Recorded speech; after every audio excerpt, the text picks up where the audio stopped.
Polycystic ovary syndrome affects up to 15% of women of reproductive age. It drives insulin resistance, weight gain, irregular periods, and elevated androgens. Standard treatment includes metformin, lifestyle changes, and sometimes birth control pills. Now women with PCOS are reporting significant improvements on GLP-1 drugs. The research is still early, but the signals are real.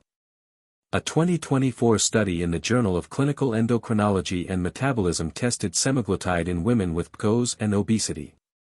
Participants lost an average of 12% body weight. More importantly, their insulin sensitivity improved by 40%. That is a bigger improvement than metformin alone typically produces. Menstrual regularity also improved.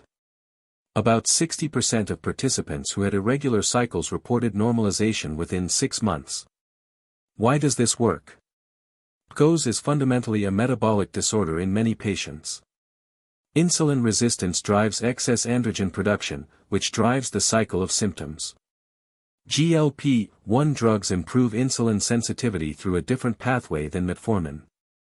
They also reduce appetite and support weight loss, which independently improves PCOS markers.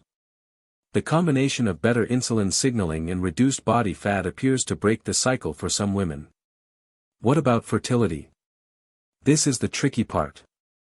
GLP-1 drugs are not approved for use during pregnancy. Women trying to conceive should stop GLP-1 medications at least 2 months before attempting pregnancy.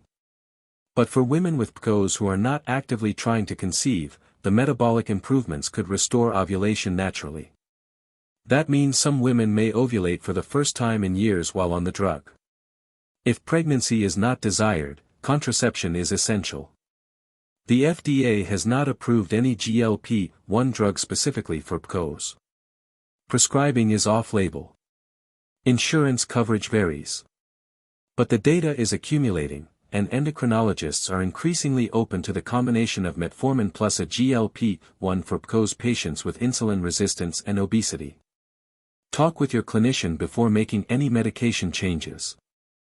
For plain language GLP-1 updates, visit the GLPSpot.com.